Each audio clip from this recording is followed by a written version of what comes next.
dal mio punto di vista giustizia non è stata fatta. Parla Antonio Franchini, avvocato veneziano di Giancarlo Galan, presidente per 3 lustri della regione travolto dallo scandalo Mose.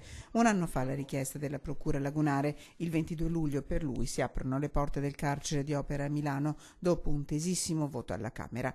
Il 15 luglio Galan tornerà libero, scaduti i termini di carcerazione, ma la vicenda è tutt'altro che conclusa.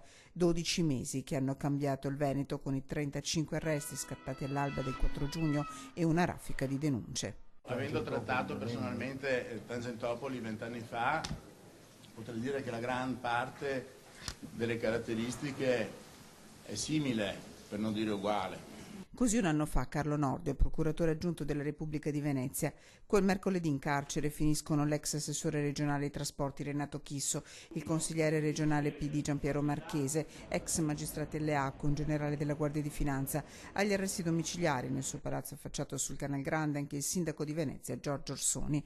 Una notizia battuta e rilanciata in tutto il mondo nel giro di poche ore. Oltre a Galan scatta la richiesta di arresto per l'europarlamentare Lia Sartori e poi commercialisti, consulenti, imprenditori. Nel mirino il sistema di corruzione Mazzete creato dal Consorzio Venezia Nuova dal suo presidente Giovanni Mazzacurati e da Pier Giorgio Baita. Ad ottobre si apre la stagione dei patteggiamenti. Nelle casse dello Stato dovrebbero tornare quasi 20 milioni di euro. Un'inchiesta tutt'altro che conclusa. Il sistema di dighe mobili, la grande opera nel mirino, di fatto è fermo. Al posto dei vertici del Consorzio 3 commissari. Il patteggiamento non è una missione di colpevolezza, hanno spiegato fin da subito i difensori di Galan. La sentenza attende il ricorso presentato in Cassazione.